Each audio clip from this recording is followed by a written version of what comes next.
ಮುಸಲ್ಮಾನರು ಭಯೋತ್ಪಾದಕರಲ್ಲ, ಭಯೋತ್ಪಾದಕರಲ್ಲರು ಮುಸಲ್ಮಾನರು. ಇದು ಒಂದು ನಮಗೇನೋ ಒಂದು ಅಸಹ್ಯವಾಗಿ ಕಾಣ್ತಾ ಇದೆ. ಐಸಿಸ್ ಅನ್ನ ಯಾರು ವಿರೋಧ ಮಾಡಿದ್ದು ಸರ್? ಐಸಿಸ್ ಅನ್ನ ಯಾರು ಗ್ರ್ಯಾಂಡ್ ಮುಫ್ತಿ ಆಫ್ ಇಂಡಿಯಾ ಆ ಮಾತಿಗೆ ಎಲ್ಲರೂ ಪುಷ್ಟಿ ಕೊಟ್ರು. ಯಾಕೆ ಅಂತಂದ್ರೆ ಅವರಿಗಿರುವ ಗೌರವ ಸ್ಥಾನ, ಆ ಗೌರವ ಸ್ಥಾನದಲ್ಲಿ ಇರ್ತಕ್ಕಂಥ ಒಬ್ಬ ವ್ಯಕ್ತಿ ಕರೆ ಕೊಟ್ರೆ ನಾವೆಲ್ಲರೂ ಕೂಡ ಪಾಲನೆ ಮಾಡ್ತೀವಿ ಅನ್ನೋದು ಗೊತ್ತಾದ್ಮೇಲೆ ಈ ರೀತಿ ಧರ್ಮದ ಹೆಸರಲ್ಲಿ ಯಾರಾದ್ರೂ ಭಯೋತ್ಪಾದನೆ ಮಾಡ್ಲಿಕ್ಕೆ ಹೊಟ್ರೆ ಅಂತವರನ್ನ ಖಂಡನೆ ಮಾಡೋ ಧ್ವನಿ ಹೆಚ್ಚಾಗಬೇಕು ಸರ್. ನಾನು ಅದಕ್ಕೆ ಹೇಳಿದ್ದು, ಹಿಂದೂ ಧಾರ್ಮಿಕ ಶ್ರದ್ಧಾ ಕೇಂದ್ರಗಳಲ್ಲೂ ಮುಸಲ್ಮಾನರ ಧಾರ್ಮಿಕ ಶ್ರದ್ಧಾ ಕೇಂದ್ರಗಳಲ್ಲೂ ಸೆಟ್ ಮಾಡೋ ರೋಲ್ ಮಾಡೆಲ್ಗಳು ಅವರ ಹೆಸರುಗಳನ್ನ ಜೋರಾಗಿ ಹೇಳ್ಬೇಕು. ಆ ಕಾರ್ಯ ಆಗ್ತಾ ಇಲ್ಲ. ಅಲ್ಲ, ಎಲ್ಲಾಗ್ತಾ ಇಲ್ಲ, ಎಲ್ಲಾಗ್ತಾ ಇಲ್ಲ ಮೇಡಮ್. ನೀವು ಹೇಳ್ತಿರೋದು ಸರಿ. ಎರಡೂ ಕಡೆ ನಾನು ಹೇಳ್ತೀನಿ,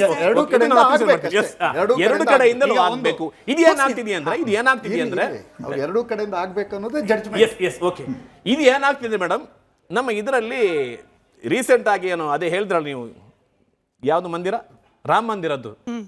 ಈ ರಾಮ ಮಂದಿರದ ತೀರ್ಪು ಬಂದಾಗ ನಿಜವಾಗಿ ಹೇಳ್ತೀನಿ, ಮುಸಲ್ಮಾನರಲ್ಲೂ ಏನೋ ಒಂಥರ ಇತ್ತು, ಈ ಸಲ ನಮಗೆ ತೀರ್ಪು ಬರುತ್ತೆ ಅಂತ ಹೇಳಿ ರಾಮ ಮಂದಿರ ಪರ ತೀರ್ಪು ಬಂತು. ಆಗ ಇದೇ ಗ್ರ್ಯಾಂಡ್ ಮುಫ್ತಿ ಅವರು ಹೇಳಿದರು, ಇದಕ್ಕೆ ಎರಡು ಇತಿಹಾಸಗಳಿದೆ, ನೀವು ಹೇಳಿದ ಇಬ್ಬರು ಪುರುಷರ ಇತಿಹಾಸವಿದೆ, ಆದ್ದರಿಂದ ನಾವು ಯಾವುದು ಕೂಡ ಶಾಂತಿ ಕಾಪಾಡೋ ಬದಲು ಇನ್ನೇನನ್ನು ಮಾತಾಡಬಾರ್ದು ಅಂತ ಹೇಳಿ ಅಂತಹ ಜನರು ಹೇಳಿದ ಕಾರಣ ನಾವಿಲ್ಲಿ ಆ ನಿರ್ದೇಶನ ಪಾಲಿಸ್ತಾ ಇರೋದು. ಅದು ಇರುವಾಗ ಮುಸಲ್ಮಾನರು ಟೆರರಿಸ್ಟ್ಗಳನ್ನು ಸಪೋರ್ಟ್ ಮಾಡ್ತಾರೆ ಅಂದಾಗ ಈಗ ಫರೀದಾಬಾದ್